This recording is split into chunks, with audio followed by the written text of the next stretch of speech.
Assalamualaikum warahmatullahi wabarakatuh. Perkenalkan, kami dari kelompok 5 ingin mempresentasikan tentang analisis unsur novel Bumi Manusia.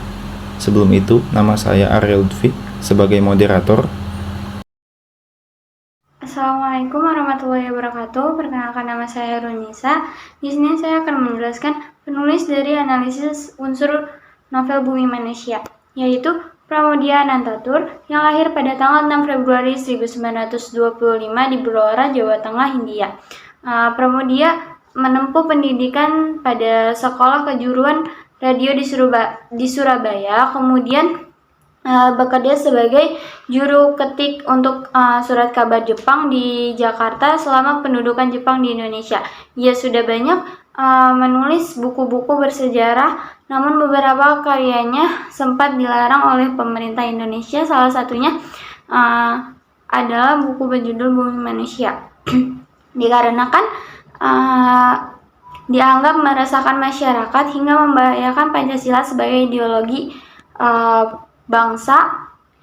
Pram saat itu disebut menyebarkan komunisme melalui karyanya. Ia juga pernah dipenjara selama 14 tahun karena karya-karyanya tersebut.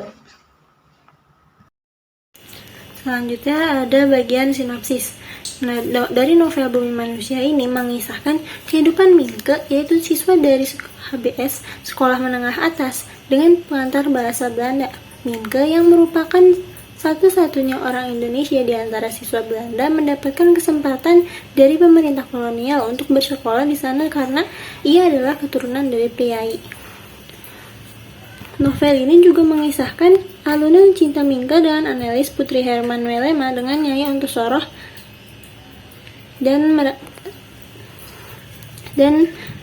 di novel ini Minke digambarkan sebagai sosok pribumi yang penuh privilege, cerdas dan royal daripada golongannya. Namun kehidupan yang penuh dengan privilege ini justru secara berangsur membuatnya tersadar bahwa dirinya berada dalam masyarakat rasialis. Di sisi lain, kondisi masyarakat Indonesia pada saat itu pun dihadapkan pada kehidupan yang dengan ketat melaksanakan politik feodalisme, termasuk oleh keluarganya sendiri. Melalui interaksinya dengan masyarakat kolonial, membuatnya mengerti akan adanya sistem yang bersifat rasialis dalam masyarakat. Juga persahabatannya dengan pelukis Prancis Jean Meralis. Ia merupakan bekas prajurit KNIL yang pernah terlibat dalam perang Aceh, turut membongkar sistem kolonial dari segi lain. Puncaknya, setelah kematian Herman Melema, datang putusan dari pengadilan Amsterdam untuk menyita seluruh harta kekayaan Herman di Hindia. Tak cukup sampai di situ, pengadilan Belanda pun tidak mengakui pernikahan Minke dan analis secara hukum, karena saat itu analis masih di bawah umur. Minke dan Nyai Ontosoroh pun terus berjuang melawan hukum kolonial ini, meskipun pada akhirnya menemui kegagalan. Selanjutnya ada tokoh dan penokohan. Yang pertama ada Minke sebagai protagonis, yaitu tokoh utama, seorang dari keluarga priai yang berusaha keras untuk melepaskan diri dari keterikatan tradisi Jawa dan mencapai kebebasan serta kemerdekaan pribadinya. Yang kedua ada Nyai Ontosoroh yang merupakan tokoh protagonis, yaitu seorang wanita cerdas, bijaksana, mahir dalam bahasa Belanda, serta memiliki sikap terbuka dan bekerja di kantor.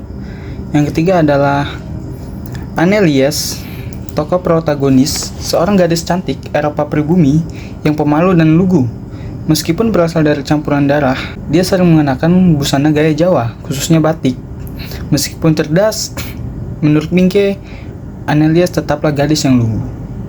Yang terakhir adalah Robert Malema, tokoh antagonis, kakek dari Annelies yang muncul beberapa kali dalam cerita. Ia suka kemewahan dan selalu tampil wangi dan rapi. Selain itu, dia juga tampan, tinggi, cekatan, dan juga sopan. Lalu selanjutnya adalah latar setting. Yang pertama itu adalah latar tempat. Setting tempat Bumi Manusia terletak di daerah Surabaya, terutama di asrama KBS.